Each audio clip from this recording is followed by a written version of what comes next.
लगभग 7 डेकेड्स तक प्लेनेट रहने के बाद 2006 में प्लूटो को प्लैनेट्स की लिस्ट से बाहर निकाल दिया गया। ऐसा क्यों किया गया? आखिर क्यों प्लूटो एक प्लेनेट नहीं है? ऐसी कई सारी स्टडीज हुई हैं जो ये इंडिकेट करती हैं कि प्लूटो के पास वो सब है जो एक प्लेनेट के पास होना चाहिए। तो क्या प्लूटो दोबारा से एक प्लेनेट बन सकता है? हमारे सोलर सिस्टम में प्लेनेट 9 हमेशा से एक मिस्ट्री रहा है, तो कहीं ऐसा तो नहीं कि प्लूटो ही हमारा खोया हुआ प्लेनेट 9 है? तो चलिए शुरू करते हैं आज की अपनी इस वीडियो को और चलते हैं प्लूटो एक्सप्लोरेशन के एक रोमांचक सफर पर। दोस्तों, फिलहाल तो प्लूटो एक ड्वार्फ प्लेनेट है, लेकिन सन 1930 में जब इसकी खोज हुई थी तब इसे हमारे सोलर सिस्टम का 9th प्लेनेट माना गया था। प्लूटो की डिस्कवरी के साथ ही सोलर सिस्टम में नंबर ऑफ प्लैनेट्स 8 से बढ़कर 9 हो गए थे। 1930 से लेकर 1990 तक पूरी दुनिया पूरी तरह से श्योर होकर प्लूटो को 9th प्लेनेट मान रही थी, लेकिन सन 1990 के बाद जैसे जैसे स्पेस एक्सप्लोरेशन में तेजी आई, हमें अपने सोलर सिस्टम के बारे में नई नई जानकारियां मिलने लगी। इस नई जानकारी के साथ ही एक प्लेनेट के रूप में प्लूटो की पहचान भी खतरे में आने लगी। प्लूटो से प्लेनेट की पहचान वापस क्यों ले ली गई, इस वीडियो में हम आगे बात करेंगे, लेकिन उससे पहले थोड़ा प्लूटो के बारे में जान लेते हैं। प्लूटो एक काइपर बेल्ट ऑब्जेक्ट है। नेपच्यून ऑर्बिट क्षेत्र से बाहर के एरिया को काइपर बेल्ट कहते हैं। काइपर बेल्ट में प्लूटो की तरह हजारों ऑब्जेक्ट्स हैं, लेकिन उस क्षेत्र में प्लूटो सबसे बड़ा है। प्लूटो की डिस्कवरी 18 फरवरी सन 1930 को क्लाइड डब्ल्यू टॉम्बैक नाम के एक साइंटिस्ट ने की थी। ऑर्बिटल पोजीशन के आधार पर सूरज और प्लूटो की बीच की दूरी बदलती रहती है, लेकिन इन दोनों की बीच की एवरेज डिस्टेंस 5.9 बिलियन किलोमीटर्स या फिर 39 एस्ट्रोनॉमिकल यूनिट्स है। सूरज और प्लूटो की बीच की इस दूरी का अंदाजा आप इस बात से लगा सकते हैं कि सूरज से पृथ्वी तक लाइट को पहुंचने में सिर्फ 8 मिनट का समय लगता है, लेकिन इसी लाइट को प्लूटो तक पहुंचने में 5.5 घंटों का समय लग जाता है। एक प्लेनेट के हिसाब से प्लूटो का साइज काफी छोटा है। इसका कुल डायमीटर लगभग 2376 किलोमीटर है, जो कि पृथ्वी के चंद्रमा से भी छोटा है। आपको बता दें कि चंद्रमा का डायमीटर 3475 किलोमीटर है।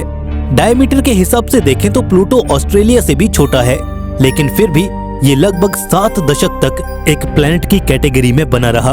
प्लूटो के पास अपना एटमॉस्फेयर तो है, लेकिन ये एटमॉस्फेयर काफी ज्यादा थिन है।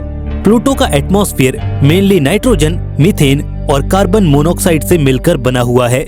प्लूटो जब सूरज के करीब आता है तब इस पर मौजूद कुछ बर्फ पिघलकर गैस के रूप में आ जाती हैं, जिससे इसके थिन एटमॉस्फेयर का निर्माण होता है। और जब प्लूटो सूरज से दूर चला जाता है तब यह एटमॉस्फेयर कोलैप्स कर जाता है, क्योंकि एटमॉस्फेयर में मौजूद गैसेस बर्फ के रूप में जम जाते हैं और ये स्नोफॉल की तरह प्लूटो पर गिरने लगते हैं। हमारा ये ड्वार्फ प्लेनेट सूरज से काफी ज्यादा दूर है, इसलिए यहाँ का टेम्परेचर भी बहुत कम है। प्लूटो का एवरेज टेम्परेचर -232 डिग्री सेल्सियस के आसपास रहता है। इतने कम टेम्परेचर में लाइफ का किसी भी फॉर्म में यहाँ पर सरवाइव कर पाना ऑलमोस्ट इम्पॉसिबल है। हाँ, अगर प्लूटो का कोई अपना अननोन एलियन लाइफ हो तो अलग बात है। वैसे दोस्तों, आपको क्या लगता है कि क्या प्लूटो पर किसी फॉर्म में लाइफ हो सकती है? कमेंट सेक्शन में जरूर बताइएगा। दोस्तों, इतने कम टेम्परेचर में अगर वहाँ पर पानी भी मौजूद हो तो वो भी बर्फ के रूप में पत्थर जितना मजबूती से जमा होगा। कुछ स्टडीज से हमें ये पता चला है कि प्लूटो पर ओशंस भी मौजूद हैं। कुछ स्टडीज तो इस ओर भी इशारा करती हैं कि प्लूटो का इंटीरियर इसके आउटर पार्ट्स के मुकाबले काफी ज्यादा गर्म है। तो इस बेसिस पर हम ये अनुमान लगा सकते हैं कि प्लूटो के पथरीले बर्फ के नीचे पानी लिक्विड फॉर्म में भी हो सकता है। एंड हु नोज, इस पानी में किस प्रकार की लाइफ फॉर्म मौजूद हो। प्लूटो तो खुद एक छोटा सा ड्वार्फ प्लेनेट है, लेकिन आपको ये जानकर हैरानी होगी कि इस ड्वार्फ प्लेनेट के पास भी अपने लगभग 5 चंद्रमा हैं जो प्लूटो का चक्कर लगाते हैं। दिलचस्प बात तो यह है कि इसका सबसे बड़ा चंद्रमा शेरन साइज के मामले में प्लूटो का लगभग आधा है। शेरन का डायमीटर 1214 किलोमीटर है। प्लूटो और शेरन के बीच की दूरी लगभग 19,640 किलोमीटर के आसपास ही है। एक दूसरे के काफी करीब होने और साइज में प्लूटो का आधा होने की वजह से कई बार प्लूटो और शेरन को डबल ड्वार्फ प्लेनेट सिस्टम के रूप में भी जाना जाता है। शेरन के अलावा प्लूटो के बाकी 4 चंद्रमा निक्स, हाइड्रा, कोरबेरोस और स्टिक्स हैं। ये चारों काफी छोटे हैं और इन सभी की चौड़ाई 160 किलोमीटर से कम ही है। ये चारों चंद्रमा कन्वेंशनल स्फेरिकल शेप में ना होकर इर्रेगुलर शेप में है।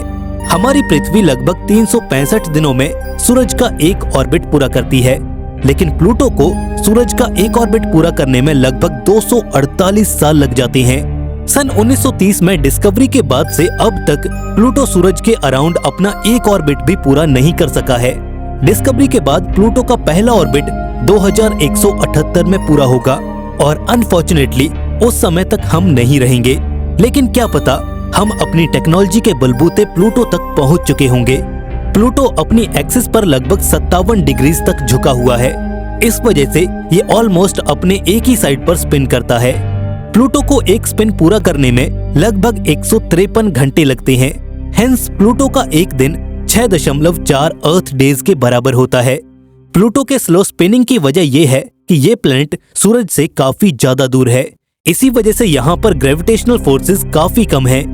प्लूटो का जो सबसे बड़ा चंद्रमा है शैरन, उसे भी प्लूटो के अराउंड एक ऑर्बिट पूरा करने में 153 घंटे ही लगते हैं। प्लूटो की कंपोजिशन की बात करें तो इसका सरफेस मीथेन एंड नाइट्रोजन से बना हुआ है, जो कि बर्फ के रूप में जमे हुए हैं। सरफेस के नीचे प्लूटो के मेंटल में वाटर आइस मौजूद है।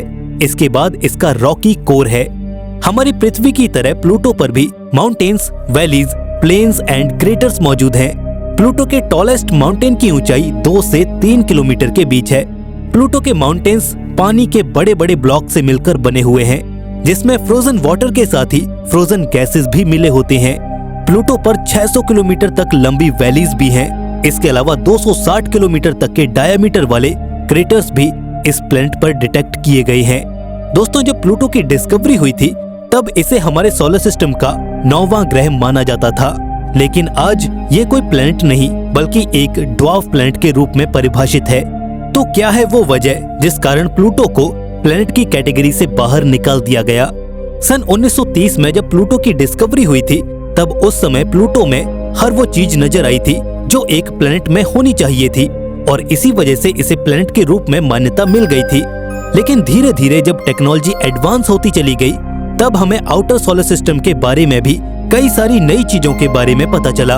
बहुत सारे वैज्ञानिक तो प्लूटो की खोज के बाद से ही ये अनुमान लगा रहे थे कि कुइपर बेल्ट में प्लूटो के अलावा भी और भी कई सारे बड़े ऑब्जेक्ट्स हो सकते हैं, और 1990 के दशक में ये अनुमान सच साबित होने लगा। सन 1992 में माइनर प्लैनेट 15760 एल्बियन की खोज की गई। प्लूटो एंड शैरन के बाद कुइपर बेल्ट में डिटेक्ट किया जाने वाला ये तीसरा ट्रांस नेपच्यूनियन ऑब्जेक्ट था। 15760 एल्बियन का डायमीटर लगभग 108 से लेकर 167 किलोमीटर के आसपास है। इस डिस्कवरी के बाद से कुइपर बेल्ट के उस खास पार्ट ऑफ स्पेस में लगभग 2000 बॉडीज की खोज की गई। इसके अलावा पूरे कुइपर बेल्ट में हजारों ऐसी बॉडीज मिली जिनका डायमीटर 100 किलोमीटर से भी ज्यादा था।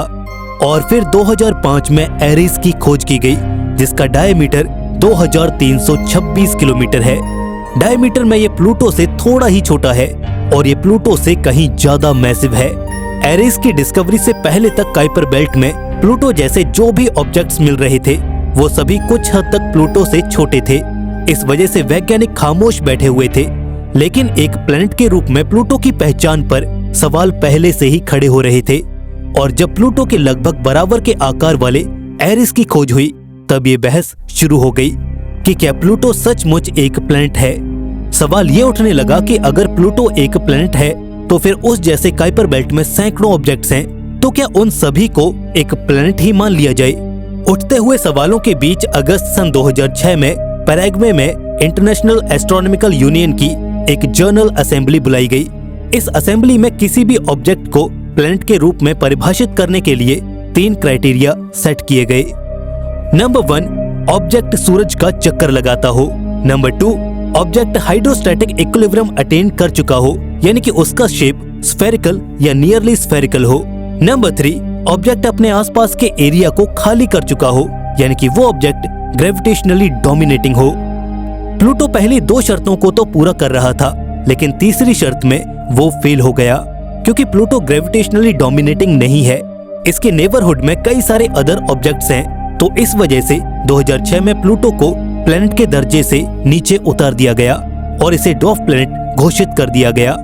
लगभग एक पूरे जनरेशन की जिंदगी सोलर सिस्टम के 9 प्लैनेट्स के साथ बीत गई, लेकिन फिर हमारे प्लैनेट्स की संख्या 8 हो गई। अब एक और सवाल है कि क्या प्लूटो दोबारा से प्लैनेट बन सकता है? इस सवाल का जवाब तो इंटरनेशनल एस्ट्रोनॉमिकल यूनियन के क्राइटेरिया पर ही डिपेंड करेगा। अगर IAU अपने थर्ड क्राइटेरिया को कैंसिल कर दे तो प्लूटो आसानी से फिर से प्लैनेट का दर्जा हासिल कर सकता है, लेकिन अगर वो थर्ड क्राइटेरिया हटता है तो फिर सिर्फ प्लूटो ही नहीं बल्कि कई और dwarf planet full size planet बनने के लिए एलिजिबल हो जाएंगे। इसे देखते हुए हम तो यही कह सकते हैं कि प्लूटो के लिए फिर से फुल साइज प्लैनेट का दर्जा हासिल कर पाना बहुत मुश्किल है, क्योंकि IAU शायद ही कभी थर्ड क्राइटेरिया को कैंसिल करेगा। हमारी आज की वीडियो का आखिरी सवाल, क्या प्लूटो हमारे सोलर सिस्टम का लॉस्ट प्लैनेट 9 है? दोस्तों, प्लैनेट 9 एक्चुअली एक हाइपोथेसिस है जिसके अनुसार हमारे सोलर सिस्टम में एक प्लैनेट है और वो प्लूटो नहीं है। इसे प्लैनेट 9 के नाम से जाना जाता है, लेकिन ये अननेम्ड, अनकन्फर्म्ड एंड अननोन है। साइंटिफिकली प्लैनेट 9 के एग्जिस्टेंस का फिलहाल कोई भी एविडेंस मौजूद नहीं है, तो इसके बारे में कुछ भी कहा नहीं जा सकता।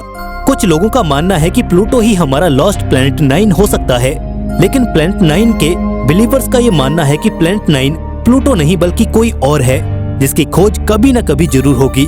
तो प्लूटो को लॉस्ट प्लैनेट 9 मानना सही नहीं होगा। वैसे आपको क्या लगता है, क्या प्लैनेट 9 हमारे सोलर सिस्टम में एग्जिस्ट करता भी है या नहीं? कमेंट्स में जरूर बताइएगा। वैसे सोचने वाली बात यह है कि जब हम अदर गैलेक्सीज के डिस्टेंट प्लैनेट्स को डिटेक्ट करते हैं तो क्या हम अपने सोलर सिस्टम के ही प्लैनेट्स को डिटेक्ट नहीं कर सकते? तो क्या आपको भी कभी लगता है कि हमारे सोलर सिस्टम में कोई छिपा हुआ लॉस्ट प्लैनेट 9 भी हो सकता है? आपको जो भी लग रहा है कमेंट सेक्शन में जरूर बताइएगा। वीडियो पसंद आई तो इसे लाइक और शेयर जरूर कीजिए अपने दोस्तों में, और ऐसे ही और इंटरेस्टिंग वीडियोस के लिए देखते रहिए हमारे चैनल को। दोस्तों, जल्द मिलेंगे ऐसे ही एक और नए इन्फॉर्मेटिव वीडियो के साथ। तब तक के लिए नमस्कार।